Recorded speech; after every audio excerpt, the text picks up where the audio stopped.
राज्य शिक्षा शोध एवं प्रशिक्षण परिषद बिहार पटना में आपका स्वागत है। हम लोग स्टूडेंट कॉम्प्लेक्स नंबर का स्टडी कर रहे हैं। कॉम्प्लेक्स नंबर में टॉपिक हमारा properties of modulus of complex number है। इसका प्रॉपर्टीज़ पिछले 2 लेक्चर से हम लोग देख रहे हैं। आज इसको हम लोग कंटिन्यू करते हैं। तो टॉपिक है properties of modulus of complex number.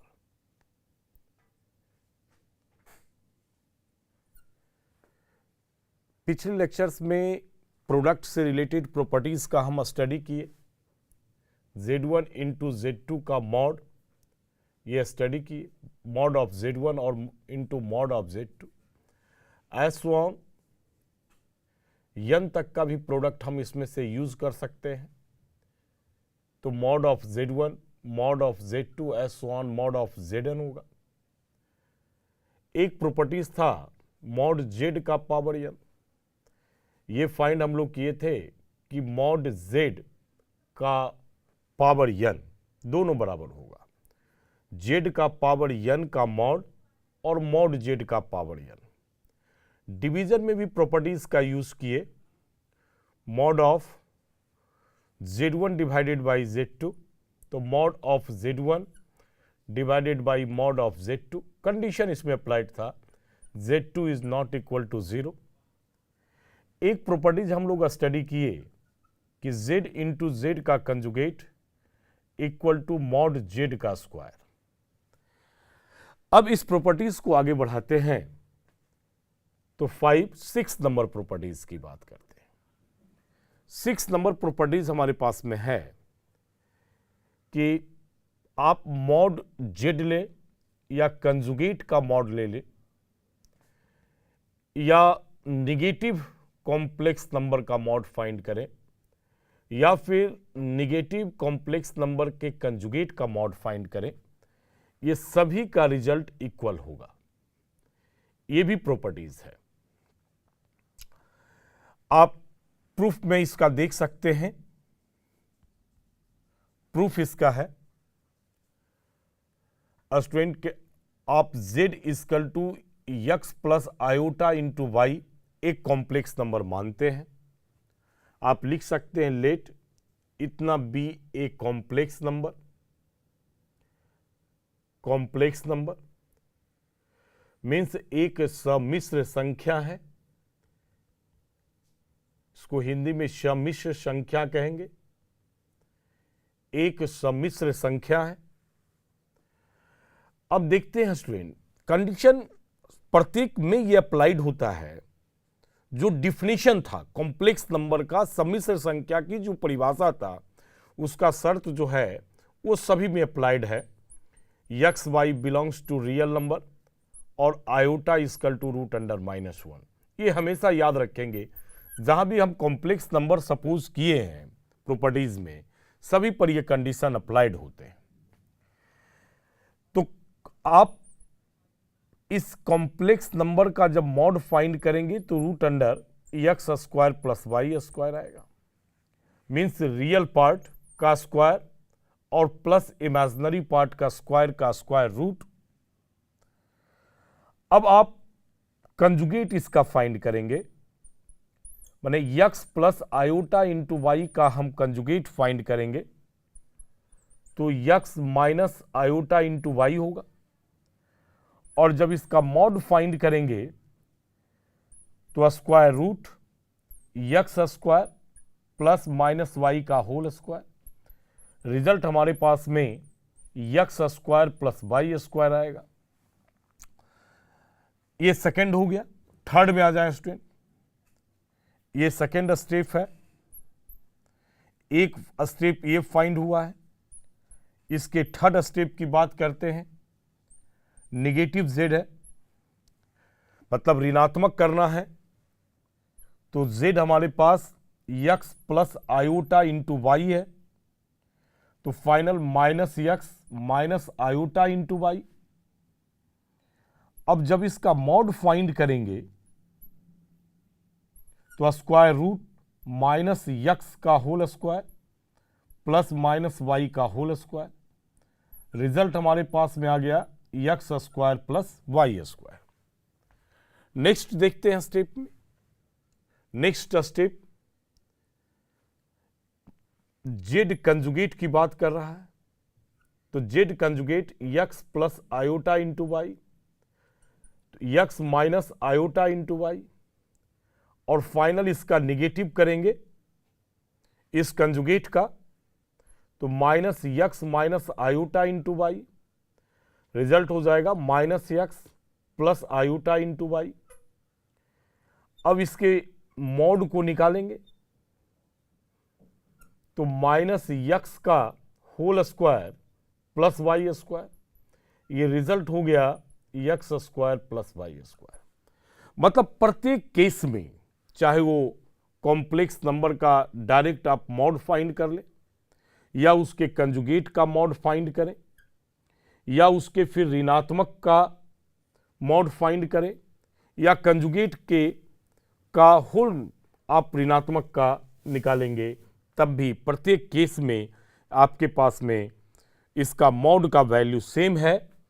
इसलिए हम लोग कह सकते हैं कि mod Z equal to conjugate of mod Z, या माइनस ऑफ मॉड जेड, या कंजुगेट और निगेटिव भी लेने का मॉड, ये आपस में इक्वल होंगे। तो ये भी स्टूडेंट एक इंपॉर्टेंट प्रॉपर्टीज है, इसको भी आपको ध्यान में रखना है, और इस प्रॉपर्टीज से आप बहुत सारे क्वेश्चंस को सॉल्व कर सकते हैं। अब स्टूडेंट 7 नंबर प्रॉपर्टीज देखते हैं। Mod of Z1 plus Z2 लेते हैं। ये वैल्यू हमेशा less than and equal to होता है mod of Z1 plus mod of Z2 का। यहां से आप कह सकते हैं कि इनइक्वलिटीज से रिलेटेड प्रॉब्लम को सॉल्व करने के लिए यह जो है बहुत इंपॉर्टेंट प्रॉपर्टीज हो जाता है। आप माइनस भी सिचुएशन रखेंगे तब भी ये greater than and equal to होगा। तो इसका प्रूफ देखते हैं किस प्रकार से हम इसको प्रूफ करते हैं। बहुत इंपॉर्टेंट प्रूफ है इसका। माना कि Z1 equal two polar form में मानते हैं R1 cos theta 1 plus I sine theta 1 तथा Z2 equal to R2 cos theta 2 plus I sine theta 2 दो सम्मिश्र संख्याएं हैं। ये हम मान लेते हैं। अब फाइनल जो हमारे पास में है, ये जो रिजल्ट है Z1 प्लस Z2, ये फाइनल फाइंड करते हैं और तब फिर उसका मॉड फाइंड करेंगे। तो Z1 plus Z2 equal to Z1 हमारे पास में हो गया, मल्टीप्लाई करके गुना करके आप लिखेंगे R1 cos theta 1 plus iota R1 sine theta 1 plus R2 cos theta 2 plus iota R2 और साइन थीटा 2। ये फाइनल हो गया। रियल पार्ट को एक साथ कर लें, ये रियल पार्ट है और यहां रियल पार्ट है। तो R1 cos theta 1 plus R2 cos theta 2 plus iota R1 sine theta 1 और R2 साइन थीटा 2, ये फाइनल हो गया। अब इसके मॉड को फाइंड करते हैं। R1 प्लस R2 का मॉड फाइंड करते हैं। तो इसका रियल पार्ट का स्क्वायर, ये रियल पार्ट है R1 cos theta 1 plus R2 cos theta 2 का होल स्क्वायर, और इमेजिनरी पार्ट ये R1 sine theta 1 plus R2 sine theta 2 का होल स्क्वायर। अब इसको स्टूडेंट सॉल्व करेंगे हम लोग। होल स्क्वायर सॉल्व करना है तो r1 square cos square theta 1, r2 square cos square theta 2 plus 2r1 r2 cos theta 1 cos theta 2। यहां a प्लस बी के होल स्क्वायर पर इसे हम आप कहेंगे कि एक्सपेंड किए हैं, इसका विस्तार किए हैं। A square plus B square plus 2ab। इसी प्रकार से इस डाटा को भी करना होगा। तो r1 square sine square theta 1, r2 square sine square theta 2 plus 2r1 r2 sine theta 1 sign theta 2। ये फाइनल आ गया। अब देखते हैं यहां r1 स्क्वायर इस टर्म में और इस टर्म में r1 स्क्वायर कॉमन है, तो r1 स्क्वायर कॉमन लेंगे तो cos square theta 1 plus sine square theta 1। इस टर्म में और इस टर्म में r2 स्क्वायर कॉमन है, तो r2 स्क्वायर कॉमन लेंगे तो cos square theta 2 plus sine square theta 2 plus 2r1 r2। दोनों टर्म में 2r1 r2 कॉमन है, तो यहां से हमारे पास में cos theta 1 cos theta 2 plus sign theta 1 और साइन थीटा 2 बच गया। ये पूरा स्क्वायर रूट है। अब देखते हैं यहां cos square theta 1 plus sine square theta 1 का वैल्यू 1 होता है, तो 1 इंटू r1 स्क्वायर, तो फाइनल हमारे पास में r1 स्क्वायर बच जाएगा प्लस इस टर्म में भी ये वैल्यू 1 हो गया, तो r2 square plus 2r1 r2 और रिजल्ट हमारे पास में cos a cos b plus sine a sine b है, तो cos a माइनस b हो गया, माने थीटा 1 माइनस थीटा 2 हो गया। अब ध्यान देंगे कि cos का मैक्सिमम वैल्यू 1 होता है। cos का मैक्सिमम वैल्यू 1 है और यहां हम मैक्सिमम वैल्यू को रख रहे हैं, और जितने भी वैल्यू cos के होंगे सभी वैल्यू 1 से कम होंगे। कहने का अर्थ है कि ट्रिगोनोमेट्री से हमें फाइंड है कि cos का जो वैल्यू होता है वो -1 से +1 होता है। स्टूडेंट, ये वैल्यू हम यहां cos की वैल्यू मैक्सिमम रख रहे हैं, इसका अर्थ है कि ये डाटा मैक्सिमम पर होल्ड करेगा, मतलब ये ग्रेटर दैन हो जाएगा इस डाटा से।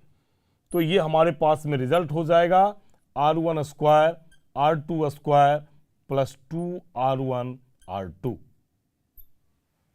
1 रिप्लेस किए हैं, कंडीशन ये अप्लाइड है, माने फाइनल अब हमारे पास में आ गया mod of z1 plus z2 less than and equal to root under, देखेंगे यहां a square plus b square plus 2ab है, तो r1 प्लस r2 का होल स्क्वायर हो गया। फाइनल रिजल्ट होल स्क्वायर है, स्क्वायर रूट है, तो ये रिजल्ट r1 प्लस r2 होगा। और r1 हमारे पास स्टूडेंट इस मॉड z का वैल्यू है, ये पोलर फॉर्म में लिखा हुआ है, यहां ये r1 मॉड z है, और इसमें जो आप r2 है वो मॉड z2 है, माने हम इसे लिख सकते हैं mod of z1 plus mod of z2। तो फाइनल हमारे पास में ये रिजल्ट आता है mod of z1 plus mod of z2। ये रिजल्ट जो है माइनस के लिए भी एप्लीकेबल है स्टूडेंट, ये प्लस में भी ये साइड RHS साइड आपका ग्रेटर देन है, और यदि यहां माइनस ले लें तब भी ये RHS साइड वो ग्रेटर देन ही होगा। मतलब यहां से 8 नंबर प्रॉपर्टीज की बात करें और यहां अगर माइनस रखते हैं तो ये भी वैल्यू जो है वो ऑलवेज लेस देन होगा ये प्लस वाले से। और जिस प्रकार से इसका प्रूफ हम किए हैं उस प्रकार से इस डाटा का भी प्रूफ आप कर सकते हैं। तो ये हमारा 8 नंबर प्रॉपर्टीज है। बहुत सारे राइटरों ने इस दोनों प्रॉपर्टीज को कंबाइंड करके लिखा है। कंबाइंड करके प्रॉपर्टीज लिखा है स्टूडेंट, लिखने का काम किए हैं, लिखा नहीं है। तो कहने का अर्थ है कि आप भी इसे कंबाइंड करके इस प्रॉपर्टीज को शो कर सकते हैं। जब हम इसे कंबाइंड करेंगे तो फाइनल हमारे पास में आ जाएगा। फाइनल कंबाइंड करने के बाद यहीं लिख देते हैं Z1 प्लस माइनस Z2 आप ले लीजिए मॉड में, less than equal to mod of Z1 plus mod of Z2। ये आप कंबाइंड करके, दोनों को कंबाइंड करके आप लिख सकते हैं। और बहुत सारे राइटरों ने, बहुत सारे किताब में आप इसे देखेंगे। तो कंफ्यूज नहीं होना है, इसमें 2 प्रॉपर्टीज इंक्लूड है, प्रॉपर्टीज नंबर 7 और प्रॉपर्टीज नंबर 8। अब स्टूडेंट प्रॉपर्टीज नंबर 9 की बात करते हैं। Z1 plus Z2। अब 9 चलिए ये ग्रेटर दैन इक्वल टू हो जाएगा mod Z1 minus mod Z2 का। इसमें भी मॉड लगा देते हैं क्योंकि हमें अभी पता नहीं है कि Z1 ग्रेटर दैन है और Z2 ग्रेटर दैन है, इसलिए जो भी ग्रेटर दैन होगा वो आगे शिफ्ट कर जाएगा। तो फाइनल मॉड लगा लेते हैं। आप माइनस में भी इस रिजल्ट को अप्लाई कर सकते हैं, माइनस में भी इस रिजल्ट को अप्लाई कर सकते हैं स्टूडेंट। ये रहा। इसलिए इस रिजल्ट को भी राइटरों ने कंबाइंड करके ही अपनी किताब में लिखे हैं। कहने का अर्थ है कि mod of Z1 plus minus Z2 ले सकते हैं greater than equal to mod of mod Z1 minus mod Z2। इस प्रकार से प्रॉपर्टीज को आप लिख सकते हैं। इसमें एक हम आपको प्रूफ करके दिखाते हैं। किसी एक प्रॉपर्टीज को प्रूफ करते हैं और फिर उसी प्रकार से आप भी प्रॉपर्टीज को प्रूफ करेंगे। चलिए प्रूफ। अब 2 कॉम्प्लेक्स नंबर हम मानते हैं, माना कि, और पोलर फॉर्म में ही लेंगे। Z1 equal to R1 cos theta 1 plus I sine theta 1 तथा Z2 equal to R2 cos theta 2 plus I sine theta 2। 2 सम्मिश्र संख्या है या 2 सम्मिश्र संख्याएं हैं, संख्या है, 2 सम्मिश्र संख्या है।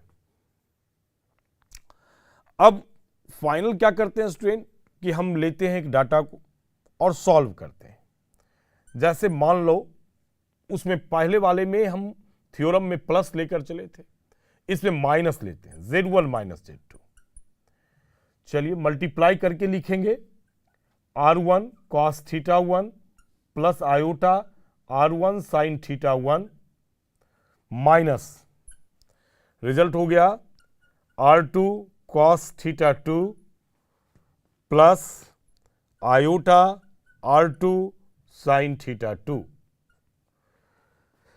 रियल पार्ट है ये और ये भी रियल पार्ट है स्टूडेंट। एक साथ R1 cos theta 1 minus R2 cos theta 2, iota common लेते हैं R1 sine theta 1 plus minus है तो माइनस R2 साइन थीटा 2। अब इसके मॉड की चर्चा करते हैं, इसका मॉड फाइंड करते हैं। तो स्क्वायर रूट रियल पार्ट का स्क्वायर, ये रियल पार्ट हो गया और ये हमारा इमेजिनरी पार्ट है। तो R1 cos theta 1 minus R2 cos theta 2 का whole square plus R1 sine theta 1 minus R2 sine theta 2 का होल स्क्वायर फाइंड हो गया। अब सॉल्व कर लेंगे इसे, एक्सपेंशन करेंगे इसका a माइनस बी के होल स्क्वायर पर और यहां भी a माइनस बी के होल स्क्वायर पर।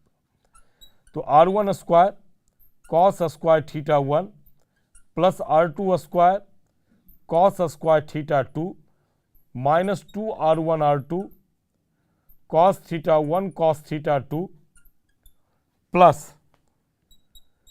R1 square sine square theta 1 R2 square sine square theta 2 minus 2R1 R2 sine theta 1 sign theta 2। ये आ गया स्टूडेंट। इस पार्ट में और इस पार्ट में R1 स्क्वायर कॉमन है, तो हम यहां R1 स्क्वायर कॉमन ले लेते हैं। तो हमारे पास ब्रैकेट में आ गया कॉस स्क्वायर थीटा 1 और यहां से फाइंड हो गया साइन स्क्वायर थीटा 1। उसी प्रकार से इस पार्ट में और इस पार्ट में आप देख रहे हैं कि R2 स्क्वायर कॉमन है, तो R2 स्क्वायर को कॉमन लेते हैं। तो कॉस स्क्वायर थीटा 2 और प्लस साइन स्क्वायर थीटा 2, ये माइनस 2R1 R2 कॉमन है, ये लास्ट वाला पार्ट देखेंगे तब।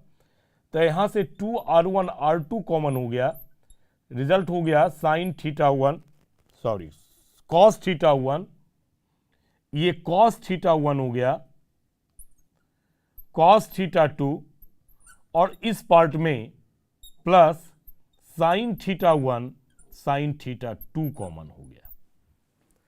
अब देखिए इसकी वैल्यू 1 हो गई, cos square theta 1 plus sine square theta 1 का वैल्यू 1 और cos square theta 2 plus sine square theta 2 का भी वैल्यू 1 हो गया। तो फाइनल मॉड Z1 Z2 हमारे पास में आ गया स्क्वायर रूट ये R1 स्क्वायर, क्योंकि 1 से मल्टीप्लाई करेंगे तो R1 रह जाएगा और यहां भी 1 वैल्यू हो गया, तो ये आ जाएगा R2 square minus 2R1 R2 और कॉस थीटा 1 माइनस थीटा 2, ये फाइंड हो गया। अब यहां क्या करेंगे कि हम इसमें 1 इसकी वैल्यू को रखते हैं। अब 1 वैल्यू मैक्सिमम है और किसी का जब मैक्सिमम वैल्यू माइनस कर देंगे, चूंकि ये माइनस में है तो आप 1 माइनस कर रहे हैं, माने इसका कॉस का मैक्सिमम वैल्यू रख के निगेटिव कर रहे हैं। इसका अर्थ है कि ये सबसे छोटा वैल्यू होगा और सभी वैल्यूज इसका बड़ा होगा। तो ये रिजल्ट हमारे पास ये कन्वर्ट हो जाएगा जब आप इसके जगह पर 1 रखेंगे, तो यहां फाइनल आ जाएगा minus 2R1 R2 minus 2R1 R2। तो ये फाइनल स्टूडेंट हमारे पास a square plus B square minus 2ab के फॉर्म में है, तो R1 माइनस R2 का होल स्क्वायर। अब ध्यान रखेंगे कि अगर यहां डाटा R1 ग्रेटर देन है R2 से, तब तो ये R1 माइनस R2 होगा। कब? जब R1 ग्रेटर देन R2 होगा। और अगर ये R2 बड़ा हो जाता है, R2 बड़ा हो गया, तब ऐसी स्थिति में R2 माइनस R1 होगा, R2 माइनस R1 होगा और इक्वस टू पर 0 होंगे।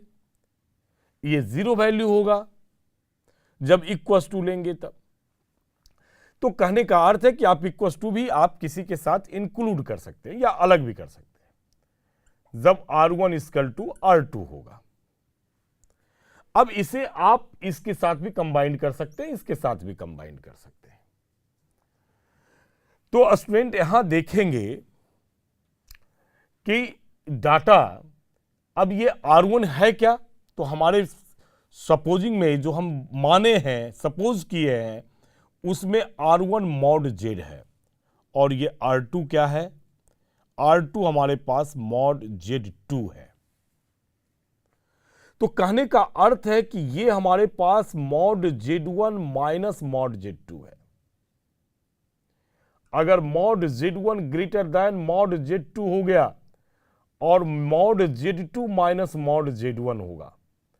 अगर ये Z2 mod greater than Z1 हो गया तो दो अलग अलग सिचुएशंस में ये आ गए, इसलिए हम फाइनल इस पर मॉड अप्लाई कर दिए हैं कि ये वैल्यू हमें पॉजिटिव चाहिए, पॉजिटिव वैल्यू चाहिए। तो पॉजिटिव वैल्यूज के लिए जो बड़ा मॉड होगा उसको पहले रखना होगा, इसलिए आपके रिजल्ट में mod Z1 minus Z2 greater than equal to mod of mod Z1 minus mod Z2 लिखते हैं। ये प्रॉपर्टीज नंबर 9 भी है और 10 भी है, और अगर कंबाइंड करके लिखते हैं तो हमारे पास में एक प्रॉपर्टीज होता है स्टूडेंट। अब ये मॉडुलस का जो प्रॉपर्टीज है, ऐसे 2-4 प्रॉपर्टीज जेईई के लिए और भी स्टडी करने पड़ेंगे, लेकिन जो हमारा सिलेबस जो है एनसीईआरटी का, उसके अकॉर्डिंगली ये समाप्त हो गया है। तो अगले क्लास में हम लोग आर्गुमेंट के प्रॉपर्टीज का स्टडी करेंगे कि आर्गुमेंट का क्या प्रॉपर्टीज है। तो इसकी स्टडी हम लोग अगले क्लास में करेंगे स्टूडेंट। तो इसके साथ आज का लेक्चर समाप्त करते हैं। धन्यवाद।